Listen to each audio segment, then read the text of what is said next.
Hi guys, this is Alea Lynn and welcome back to my YouTube channel.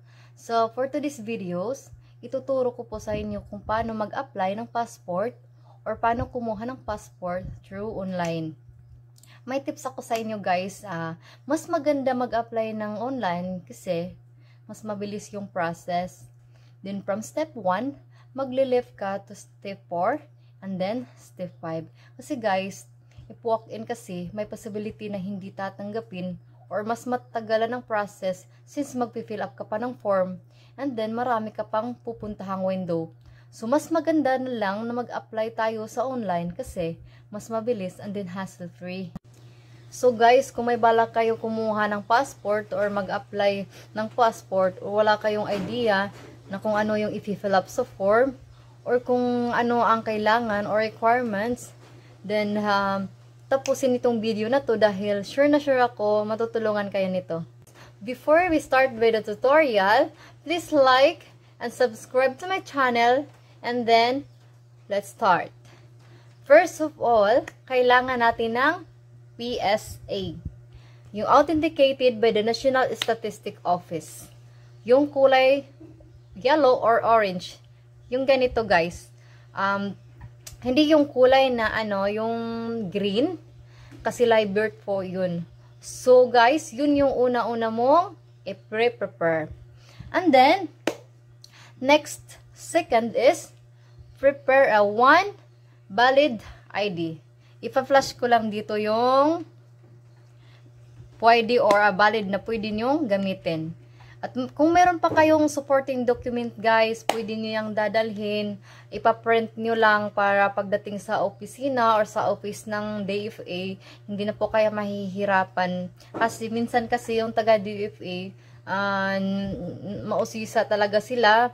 Yung halimbawa, pag nagdadala ka ng ID, maghahanap uli sila ng isang ID. Kaya, make sure na lang guys, kung kung meron pa kayong extra na ID, dalhin na lang para for supportive documents na rin.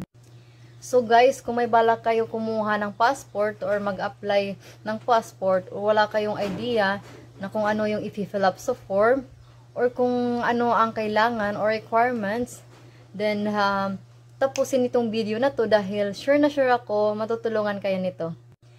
And then next po, yung third na kailangan is yung passport application form. Punta tayo sa screen ko para i-share ko sa inyo kung ano yung dapat i-fill up, kung ano yung dapat gagawin sa appointment website. Unang lumabas yung pindutin nyo. And then scroll down. And then read the terms and condition, and then check the small box there.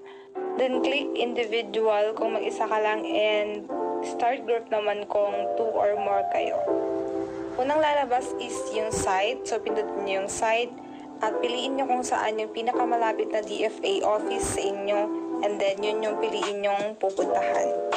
Paharap nyo na yung pinakamalapit na DFA office, pindutin nyo lang yun, and then click next.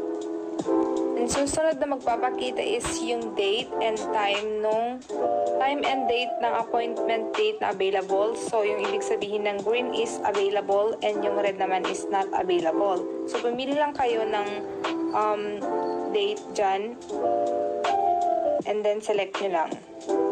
And then click I'm not a robot and then next. Guys, paalala lang, kapag kukuha kayo ng appointment for DFA, wag po kayo mag-on the spot. Kasi, pag mag-on the spot po kayo, hindi po talaga kayo magkakakuha kasi lagi po silang naka-fully book. Yun.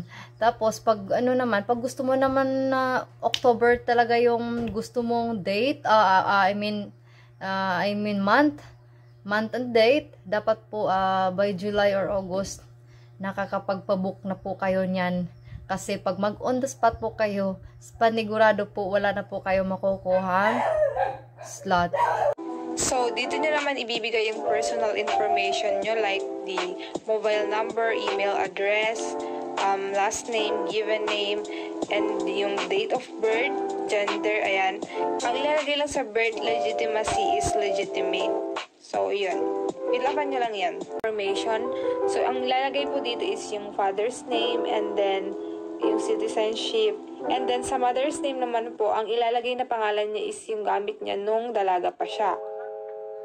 And then pag pinindot niyo yung next, mapupunta naman po kayo sa next page, which is application type. So, pindutin niyo yung application type, yung new. And then yung basis of Philippine citizenship naman is pindutin niyo yung birth. And then yung foreign passport holder is no.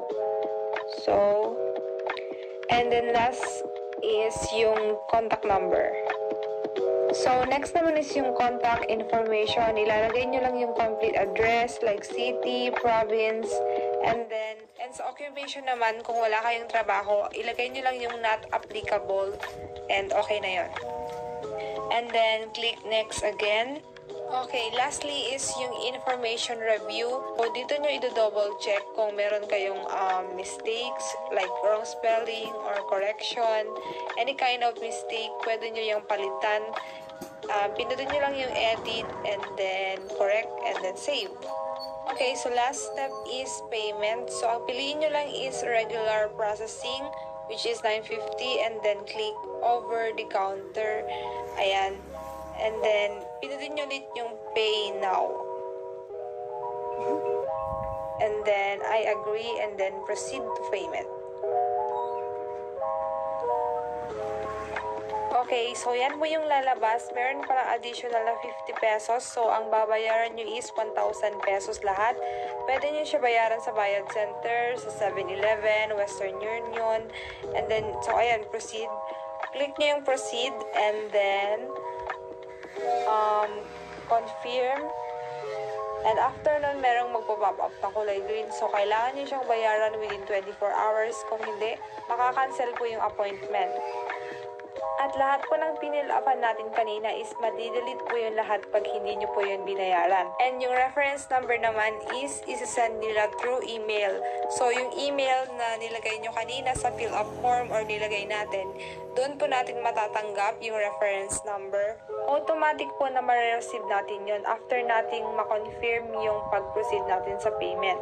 If ever po na wala kayong natanggap na email kasi may mga ganong issues, kung wala po kayong natanggap na email within 24 hours, kailangan nyo pong palipasin yung 24 hours na yon and then mag-re-apply na naman ulit kayo and mag-fill up ulit sa form.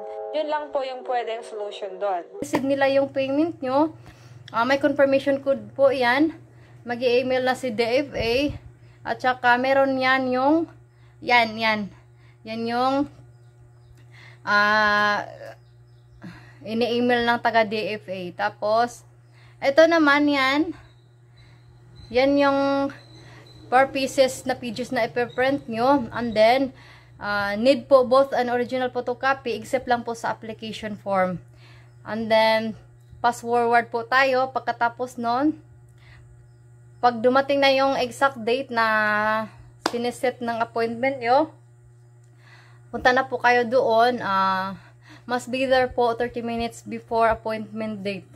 Then, pag nandun na po kayo, lapit po kayo sa guard. Tapos yung guard nagbibigay sa'yo ng papers about sa COVID. Sasagutan nyo lang yun. Tapos ibabalik nyo kaagad sa guard. And then, mag-aantay lang kayo kung kailan kayo tawagin sa guard or papapasukin doon mismo sa loob ng DFA. Pag naandun na kayo sa loob guys, nakapila kayo, mag-antay kayo kung kailan tawagin yung pangalan nyo. And then, pag natawag na yung pangalan nyo, lalapit kayo doon. And then, ibibigay nyo yung mga requirements na kinakailangan. Yung 4 pages na piniprint nyo, yung mga documents, lahat ng inire-ready mo. Tapos, guys, tatanungin kanila niyan kung deliver or pick up ba yung passport mo. Kasi pag deliver, mag-additional ka ng 170 pesos para sa LBC. And then, pag pick up naman, babalikan mo yun. Tapos, guys, pag deliver, bawal pa nga po pala yung magre-receive na yung pinsan lang. Face mate, bawal po yun. Pwede lang is yung mother, father, brother, sister. At saka hindi po pwede na walang ID yung magre-receive kasi kinukuha nila yan eh. Kinukuha nila yung info ng nagre-receive. Guys, be prepare po pala kasi may magaganap na pictorial dun sa loob. Pipicturean po kayo kasi yung para yun sa passport. Bawal po pala sa mga kababaihan, bawal po suot ng makakapal na makeup. Yung naka-lipstick na makakapal. Tapos, yung earrings po, pinatatanggal yan. Yung kwintas po, pinapatanggal din po yan. Tapos po, wag po magsuot ng sleeveless. Dapat, much better kung may kwilyo siya. Or pwede naman t-shirt. Okay na din yun. Pero, mas maganda rin tingnan pag naka-kwilyo. Tapos, pag sa lalaki naman, bawal din yung earrings, tatanggalin yan, tsaka yung kwentas po. And then, pagkatapos nun, yun lang naman gagawin. And guys, wag nyo palang kalimutan kapag nagpipick up na kayo sa passport nyo, wag nyo kalimutan yung binigay nila na official receipt. Kasi yan yung papakita nyo kapag nag-pick up kayo. And then, pag renewal naman po kayo, wag po kalimutan yung old passport po kasi hinihingi po nila yan, tinitingnan, tinecheck po. Tapos yun lang naman guys, yun lang yung step by step na gagawin pag online, pag mag-a-apply kayo through online or kukuha kayo ng passport. Yun lang naman guys, and then thank you for watching guys, and bye bye, love you all.